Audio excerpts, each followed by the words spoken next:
In Israel, long ago, God chose a prophet named Jonah. One day, God spoke to him and said, "Go to Nineveh." But Jonah didn't want to go, so he ran in the opposite direction. He went down to the port, found a ship, and sailed away. Jonah thought he could run from God, but God wasn't finished. Jonah thought he escaped, but the sea didn't stay calm.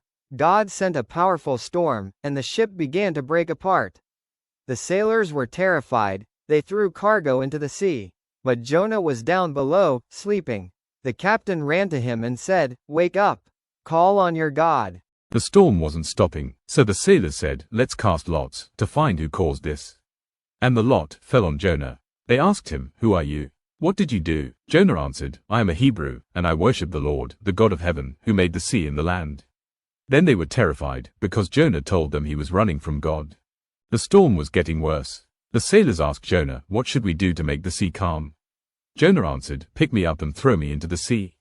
They didn't want to, but the storm grew stronger. So they cried out to the Lord, and threw Jonah into the sea.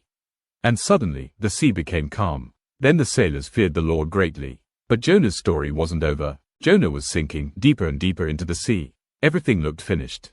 No strength, no escape, no hope. But even there, God was still in control. The Lord prepared a great fish, not to destroy Jonah, but to save him. In complete darkness, inside the fish, Jonah was still alive. No crowd, no noise, only silence, and his own heart. For the first time, Jonah stopped running. From the depths of the darkness, he remembered the Lord. He bowed his heart, he repented, he prayed. And God heard him, even in the darkest place, even when Jonah was at his lowest. God's mercy reached him, because when we run away, God does not abandon us. He waits, he listens, and he gives us another chance. And Jonah was released onto dry land. Broken, exhausted, but still alive. Jonah stood there in silence, remembering everything that had happened. Then the word of the Lord came to Jonah again. Go to Nineveh. The same call, the same mission, but this time, a changed heart. Step by step, he began the journey he once refused to take. Because God is a God of second chances. In silence, Jonah walked on. This time, he didn't walk alone. He walked with prayer. The journey was long, but his heart was steady. The call was clear, and Jonah was ready. Once again, the word of the Lord came to Jonah. This time, Jonah went just as the Lord commanded. Nineveh was a great city, full of people. Jonah walked into the city.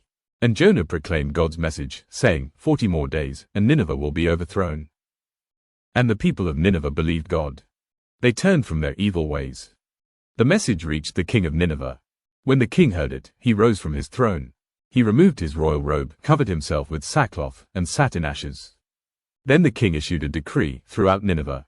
Everyone humbled themselves, fasted, and cried out to God. God saw what they did, how they turned from their evil ways. And God relented from the disaster he had said he would bring upon them. But Jonah was greatly displeased, and he became angry. Jonah said, "Lord, isn't this what I said would happen?" Jonah went out and sat east of the city to see what would happen. The Lord provided a plant to give Jonah shade and comfort. And Jonah was very happy about the plant. But God sent a worm, and the plant withered. Jonah became angry again, and wanted to give up. God spoke to Jonah, "Is it right for you to be angry about the plant? You cared about the plant, though you did not tend it, or make it grow. It sprang up overnight, and died overnight. And should I not have concern for Nineveh, that great city, in which there are more than 120,000 people, who cannot discern between their right hand and their left? And much livestock." Wait, didn't the story end abruptly? It ends abruptly because the focus shifts. Not Jonah, not Nineveh, but you. God stops talking to Jonah, and starts talking to you and me. That question mark was intentional.